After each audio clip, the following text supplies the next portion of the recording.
Hi everybody, we just wanted to get on here and say there will be no podcast episode this week with a heavy heart. Technical difficulties, bro. But we've been inspired, and we're not the kind of people that let inspiration drift. So we wanted to hop on here and just talk about someone that's been inspiring us. And that special person is Butch Cornelius. Butch Cornelius. Butch Cornelius. And, you know, I'm sure you've seen him. He's gorgeous, he's smart, and he's a man of the people, I really believe myself. One thing that I think has been inspiring us and the whole internet, the whole Butch Cornelius community, has been his raw charisma. Right now, we're seeing beauty standards that we've never seen before. You have to be perfect to be anyone, anywhere. You have to have an upper bleph, you have to have lip filler, you have to have nose nostril heightening surgery. And the great thing about Butch Cornelius is he doesn't represent any of that. You can be someone to people without having iPhone face, without having TikTok face, and you can be beautiful too. He shows us, Butch Cornelius shows us that we don't need to be Alex Earl. We don't need to be Oprah Winfrey. We can be Butch Cornelius. And that's beautiful, and he's beautiful, and we are too. What do you think about Butch? I think Butch Cornelius is so incredible because, you know, he really comes as he is and, like, shows up in the moment as he is. And he shows up. Yes. We see him all the time. Yeah, that's the difference is that he shows up. He's there. He's there. And a lot of people aren't there. A lot of people aren't going on Movie Star Planet, and they're not organizing, and they're not... And they're not bringing the people together. He armed the proletariat, Butch, you are the proletariat.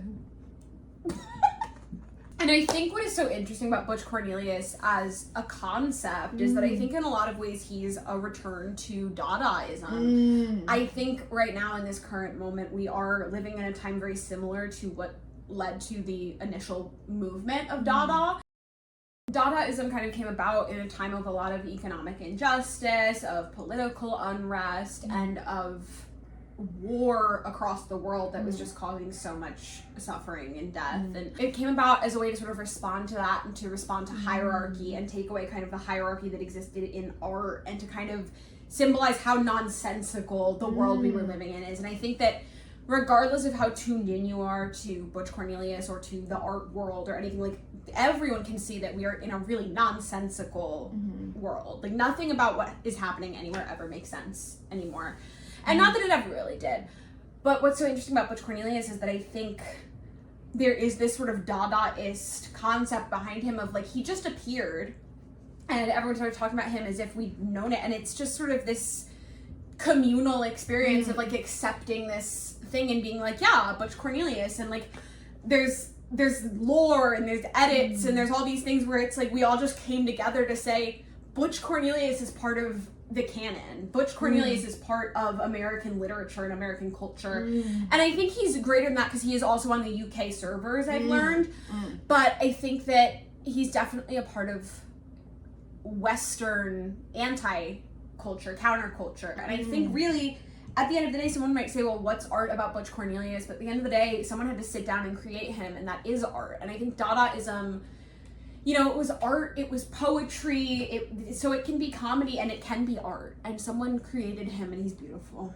And, you know, on that note, like, talking about hierarchy, the thing about Butch Cornelius is so refreshing is that he feels like he's one of us. He might be a celebrity, but he feels like he is a part of the movement. And he shows up. Butch Cornelius shows up as he is every day.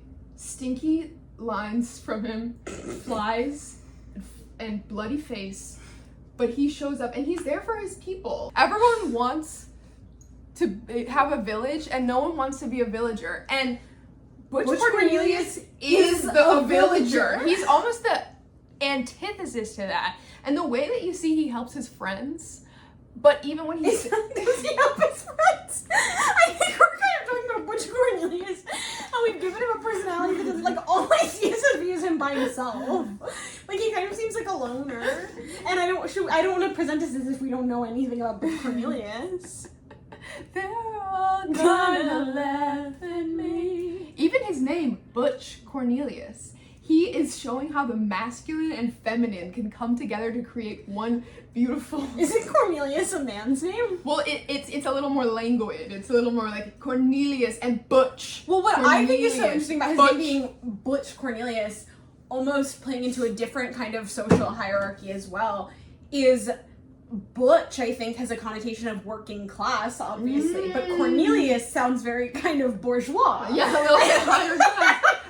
Maybe this is a bit of a Pygmalion situation.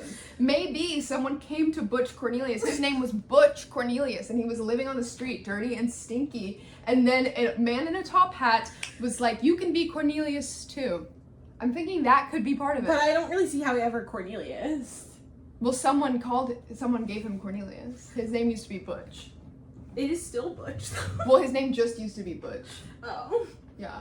Another great thing about Butch Cornelius is he is all man. Something we don't see a lot with these book talk men. They're not rugged. They're not real. They're not realistic. But Butch Cornelius, that's the kind of guy that you know would be there for you. He'd shake your dad's hand and say, "Don't worry about the smell." We love you, Butch Cornelius.